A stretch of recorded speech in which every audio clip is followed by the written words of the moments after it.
Hey everyone, just wanted to stop by real quick for this podcast starts and say you should like, comment, and subscribe. And don't forget to follow me on all my social medias at John D. Klauser, let us say name, as a name that you subscribe to on this YouTube channel. So enjoy this clip, and I'll see you guys on the other side.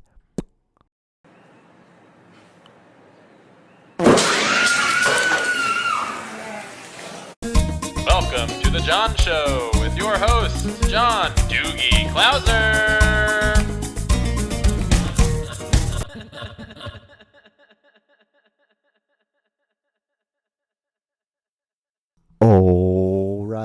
All right. What's going on, everyone? How are you? If you that's normal. That's me. That's me right there. Just sitting down and almost falling. So how are you guys doing? Hope you guys doing well. We're here on a new episode of the Juan Solo Show with your host, me, John D. Klauser. Episode 120, I think 128. I think it's like Isaac Bruce plus 100. Not Isaac Bruce. Marshall Falk. Marshall Falk's number. Probably one of the best running backs in, I don't know. Oh, I would say probably in the top three. I don't know.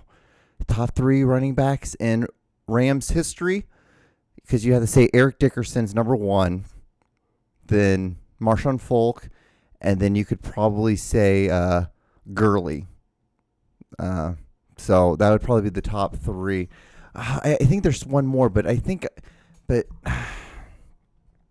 want to say there's one more.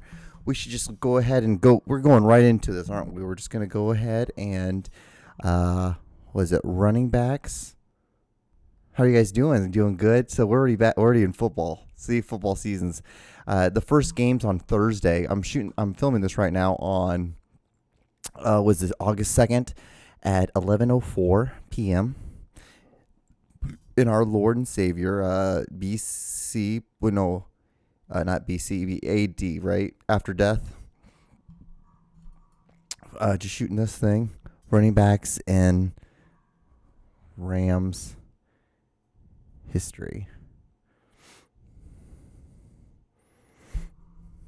Isaac Bruce. Oh, yeah, Jimmy. Was it Belston?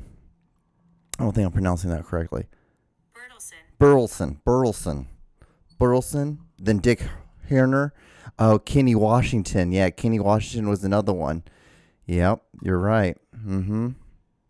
Then I don't know any. Was it? Let's pronounce this one. Let's see how.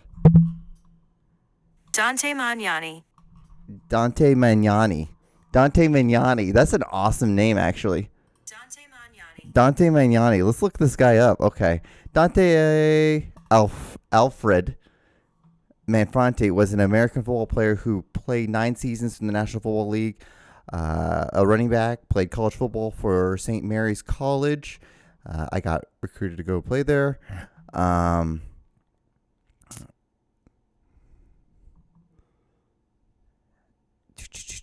He was born March 16th, 1917, and he died December 23rd, 1985. It's about all they have on him. Oh, that's when they were the Cleveland Rams. Yeah, there was Cleveland Rams. It's so crazy because football started in Ohio. So a lot of these teams you hear about, they were these small groups that had maybe 5-6 teams. And then the best team out of that group usually got picked up and made its way into the National Football League, which was at first there's the NFL, then there's the AFL, then there's the NFL. That's usually why there's 2 conferences. Because there at one time were actually a football league, like the National Football League versus the American Football League. So these were 2 these were 2 individual things, much like the NFL versus the AFL, like the spring league. So it's so crazy because and so then you see some the original teams Detroit Lions is one of the most. They were on the original because they were part of the original AFC teams. And so, because it was them, the Browns. That's so crazy, the whole Browns in Cleveland. the Bengals, not Cleveland, Cincinnati Bengals. What did I say? Cleveland Browns and the Bengals, Cincinnati Bengals. All that because like you would think you're like, why are they called the Browns but they're orange? Well, the reason why they're orange was because that was like the favorite color of the guy Jim Brown, Art Brown, maybe it was Art Brown. And actually, I just look at who was the Browns named after? Paul Brown. Yeah, Paul Brown. And that was like his favorite color. He did that, and he was like one of the big people who pioneered and built this whole organization. And then he didn't have enough money, so he was just like a part owner. But then he finally got enough money, and he wanted to become one of the full owners. And they're like, nah. And so he's like, okay. And so we went over, and we moved over to Cincinnati, and he started the Cincinnati Bengals. And then they were just orange with just Bengals lettering over it. And it was super cool helmets. Like the whole history was basically a big fuck you to the Browns because they just wouldn't allow him to be the owner of the Browns. And like the thing is that you wouldn't believe this, but the Browns used to be really fucking good because they used to be really good, and they had Jim Brown. And let me tell you about Jim Brown. If you don't know anything, a lot of people know Jim Brown is one of the best running backs to ever play the game. But do you understand that he is also the best lacrosse player to ever play the game? He's known in history as the best lacrosse player. If it wasn't for him, he's the reason why they allowed black players to play in the SEC. So when he played football, he played for Syracuse, and he just destroyed. I think he was he played basketball, football, and lacrosse. I believe he played all three. I know for sure he played lacrosse and football. And so their schedule, they had to play against Alabama or one of the southern schools like Auburn, something like that. And they were like, we'll play you guys, but you guys can't play any of the black players. And they're like, no, that's okay. And so they're like, we'll just won't play you guys then. And so because of that, like, they're like, okay, well, I guess we'll just fucking just play them. And it was just so funny because, they like to have slaves and stuff. So, but yeah, so because of him, there's just all this stuff, and he's just what's so cool is the fact that he's like known as one of the best lacrosse players to ever play the game. That's one of the coolest things, to tell you the truth. So, guys, if you guys notice, I don't know, I'm trying to like really be careful with the microphone this week because I am recording still on my little like Zoom. But I wanted to record using this microphone, and this microphone is way more powerful than the little handheld microphone, which is like, so you can, with that one, I can have like an auto and let basically let the Zoom control like how high my voice goes. But the thing is, like, I can't do that with this one because it goes so high, and I'm just blown out the whole time. So I'm having to go. And I'm at 24 right now out of 100 out of like the power for recording. And that's just simply because like I just don't want to overpower the microphone. And it's just one of those things. I have to be like, so, and there's like a certain distance, because I usually like sit here and I eat the microphone, but you can hear it's a lot more distorted. So I have to find like this, there's just a sweet little spot where I have to just keep it right there. And the thing is, that's what Aaron does with his microphone. I don't know why, but I've always enjoyed eating the shit out of it. Just like, it's got to be right there in my mouth. It's got to be right there. It's got to be sitting right there. So, see what I have to talk about on this. Like, isn't this like one of the like? This is so I've always hated this, but like John, but I'm always like, come on, dude. Like, who cares? Like, it's just, you have a list of shit to talk about, right?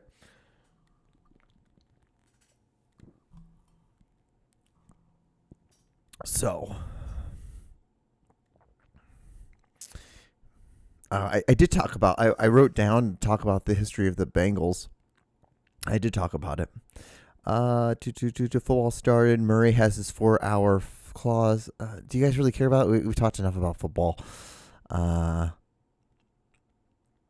You can't wait for everything to be okay to live your life. Oh, yeah, that's kind of a cool thing.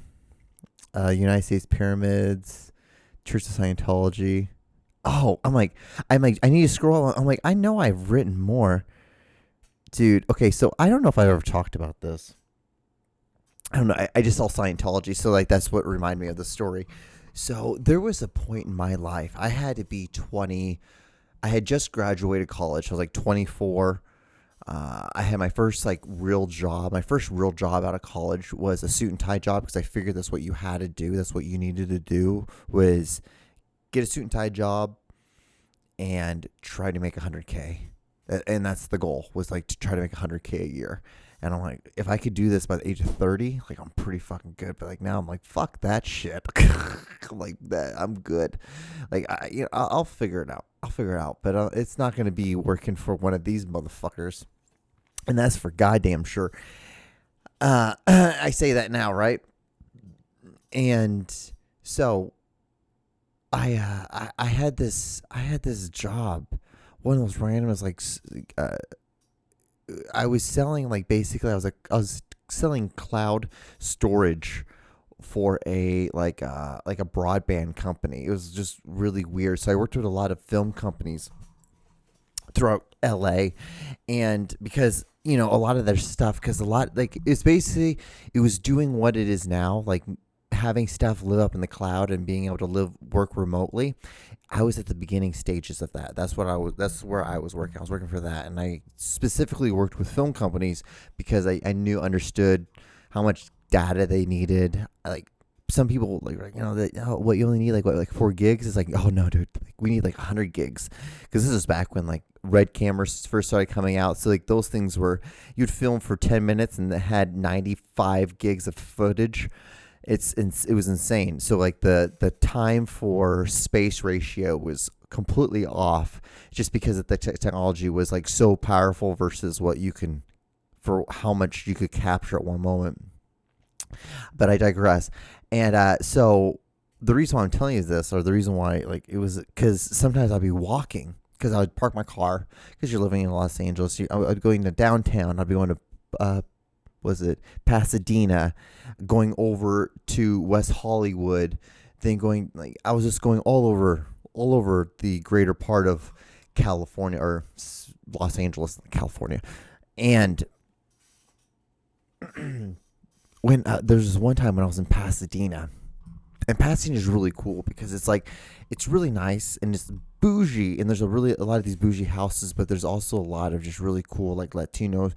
It's a really cool Latino and Black community that live in like the Pasadena, South Pasadena, Aurora area, those kind of places, like around in that area. It's a really great place.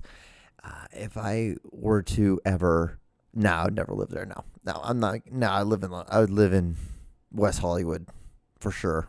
But West Hollywood is probably an absolute dog shit town right now. So actually I have a buddy who just moved back to West Hollywood for some fucking reason. I keep meaning to ask him, like, why the fuck you do that? It's like what are you doing? Like, it's like, because he was living in Arizona. I'm like, why didn't you he was living through Arizona through the pandemic. And then after like the stuff kind of calmed down, I'm like, it's kind of crazy though. He's like, but John, you should always, just so you know, man, you always have a place over here. I'm like, thanks, I adore that, thank you so much, but I don't know if I really wouldn't live there right now, like, because I would just want to have a bullshit job and then be able to do my shit on the side. Not even on my side, but do my stuff mostly, like have the bullshit job on the side and be able to do my stuff. Because what's so weird is like it doesn't even make sense. Like my LA jobs I had, I was a personal assistant. It's like then I was like a nanny, or I worked for a fashion company, and I would literally just like send copies to like different locations. Like, yeah, here's these copies, send this here. Like, okay, then you get these copies, they'll send these here, and that's all I would do for them. Great job, don't get me wrong, great job, paid very well. But it's like that's how LA is. It's either that or you're gonna get a suit and tie job.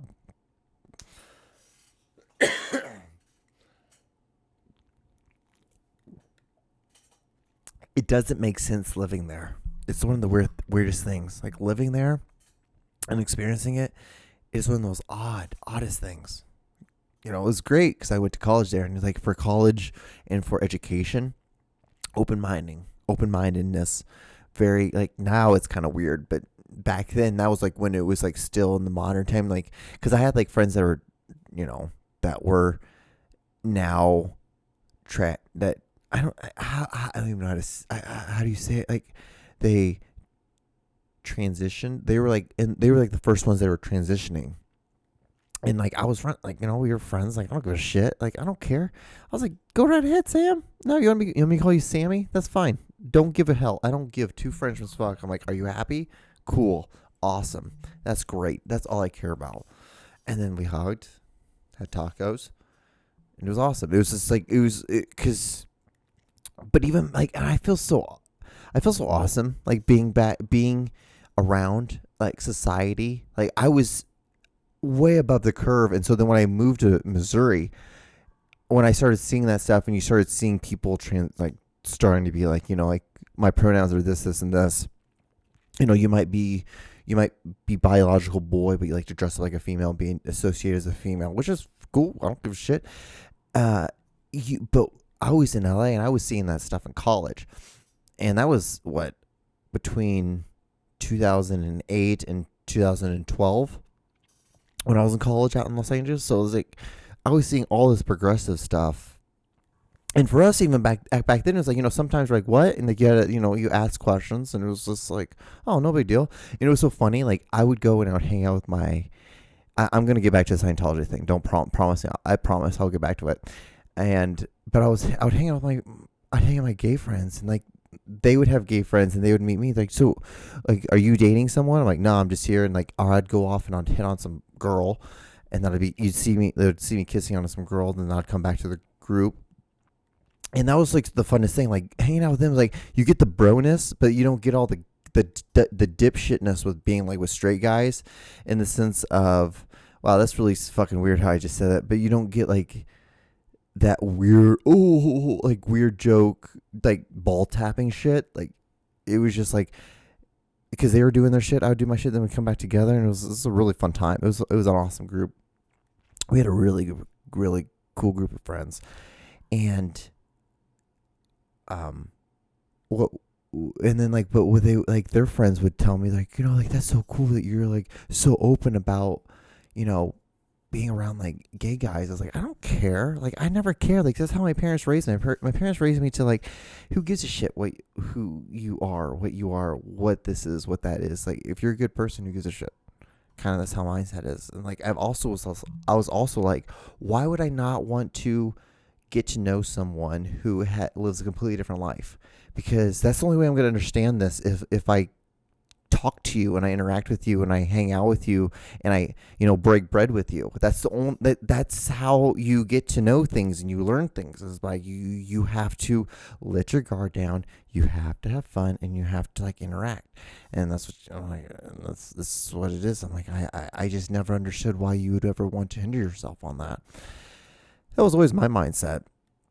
Now, granted, when I'm older now, but granted, like I'm like, I don't really want to do that. I don't want to do that. But I'm like, you kind of know what you want, like you kind of know what you don't like, and you also kind of have other priorities. And you want to get shit done, so you just want to spend that time that you were doing when you were young. Because I was like 22 to, I was 22, 21, like 24. Like I was young as shit. I was a kid.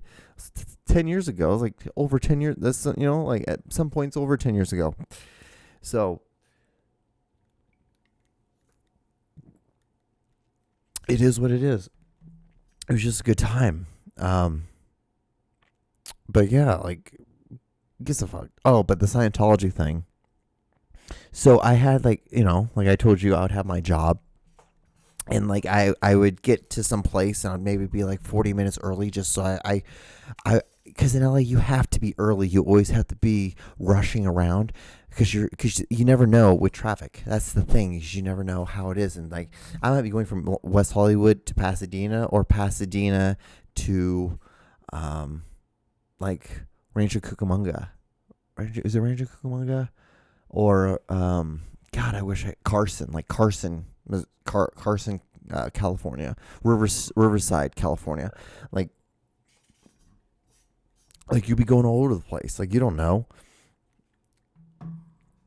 And so, well, anyway, so there was this one time, or there was like a lot of times I would go on these long walks, and even like when I would be off work on Sundays, I would take these long walks, and I would always pass like, churches, like a Methodist church. I walked past a Methodist church once, and I was like, hey, I walked in, talked to the pastor, and I was like, so what makes you guys different than everyone else? And I was just asking, because I was just curious, and mostly I was doing it because, I felt like these are what you need to do. You need to ask these weird questions, put yourself in weird circumstances for film, to like for stories, to think. That's always been a lot of stuff. A lot of stuff I've done, dumb shit I've done, was because like I'm like, there might be a story in here, so I should do it for that, which is the dumbest thing you should ever do. So don't do dumb shit because you're like, oh, I'm gonna have a story for this, so you can be able to make a movie or like a short story from that. Like, it's a weird way of living. It's a weird way of thinking.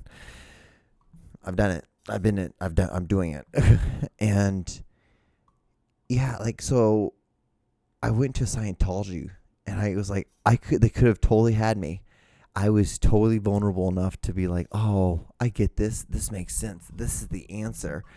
And I was asking like, hey, I want to know about it. Like, tell me all about it. And they're like, well, just stand right here, watch this video. And they just walked away.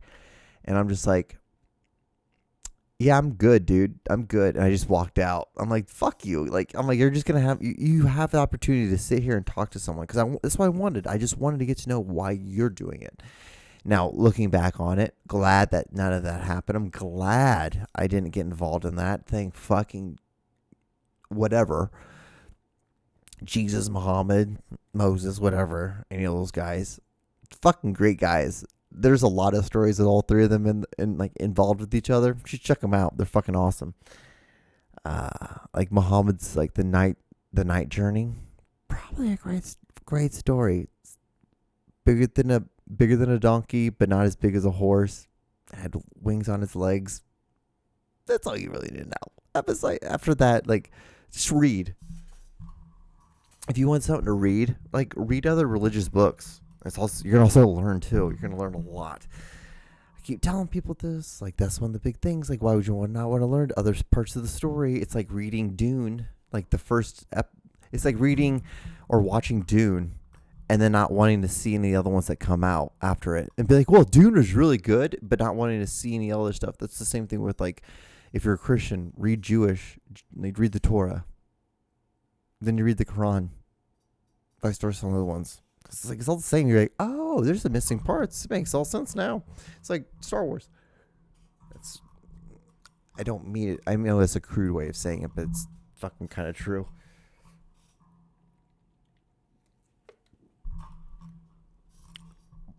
Yeah, but Scientology, they could have had me. But they were just like, nah, we good. I guess they probably saw it on me, and they're like, yeah, we just don't want any of that. None of that at all. I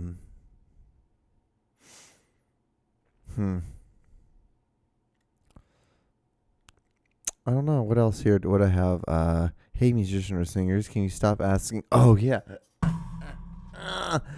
Oh, man. Something that annoys the living shit out of me. This is something as like an artist. Like, a lot of the stuff, like, I just bought new lights. I just saved up money and I bought them. I just bought, like, used lights.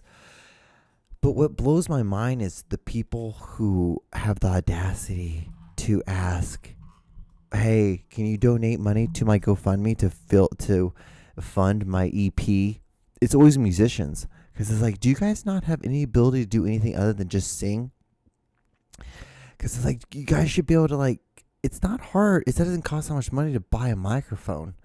It does not cost that much money to buy some recording software.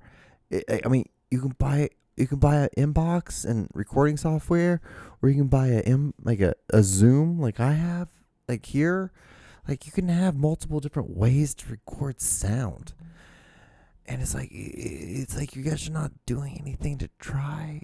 It's just like, you guys just want us to give you money, and then, like, you don't even have anything yet to give us, and then, like, I don't even know, like, if you can't, like, have the audacity, or, like, not the audacity, but the discipline to, like, suffer and like maybe get a shitty job and to like use that money to like pay for like equipment or something. Like, I don't know what to fucking tell you, dude. Like, what? Like, what are you doing?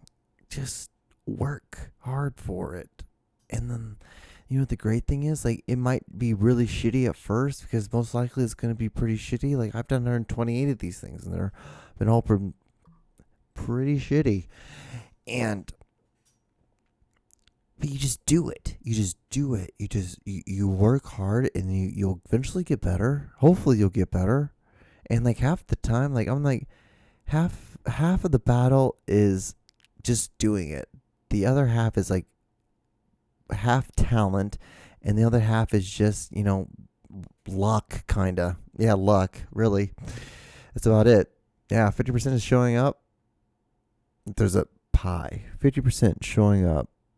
Then there's a 25 that has to be talented. You have to be pretty talented at it. And then the other 25, just luck and just, adversity. Just being able to be okay with it. Because trust me, I've been pretty humbled by these fucking, these writing competitions, just writing every day now, like just forcing myself. Like, dude, this is just part of life now. Just part of life. And it's like, it was really cool to hear the other day, like from other like art friends, like, yeah, dude. Yeah. Like 90% of the time is just like being motivated to just do it. You have to just do it sometimes. Like there's some times where I really do feel it. And then, then I take advantage of those times. But sometimes you don't feel it. You just have to show up and just get it done. So you have to show up. You have to go to your coffee shop that you own, your metaphorical coffee shop, flip it open, say that you're open. And then like you just have to sit there and hope that like ideas come in and order a coffee and ideas leave or like, something like that. And that's what I think of. That's the coolest thing I think of is I just think I'm like, I own a coffee shop and I hope that ideas will walk into my coffee shop, have a cup of coffee. I can use them, write it down, and let them go. And then like and then I'll take a copy of it, and then it just goes on its way to someone else that can use those same kind of idea and just like flip it and mold it and make its own version of it. I ate a couple edibles the other day, and I thought I had that idea. I thought it was funny. I think it's kind of cool. What? I have like a minute and a half left, man. I've been like, I kind of killed it this week. Kind of get it. I had to get this done early. I have a bunch of other stuff I have to edit, and then if I just get it done now, then I can break down all the lights, and I don't have to keep them up until I don't have to put them back up here, until Monday. This coming Monday. So anyway, hope you guys are well. Be safe. Be sound. I guess a minute left. Like, comment, and subscribe. Football season. Once it hits on Thursday, every week we get a little bit more and a little bit more than preseason. And then after that, regular season. Hope you guys are well. Be safe. Yeah, I'll talk to you later. Bye.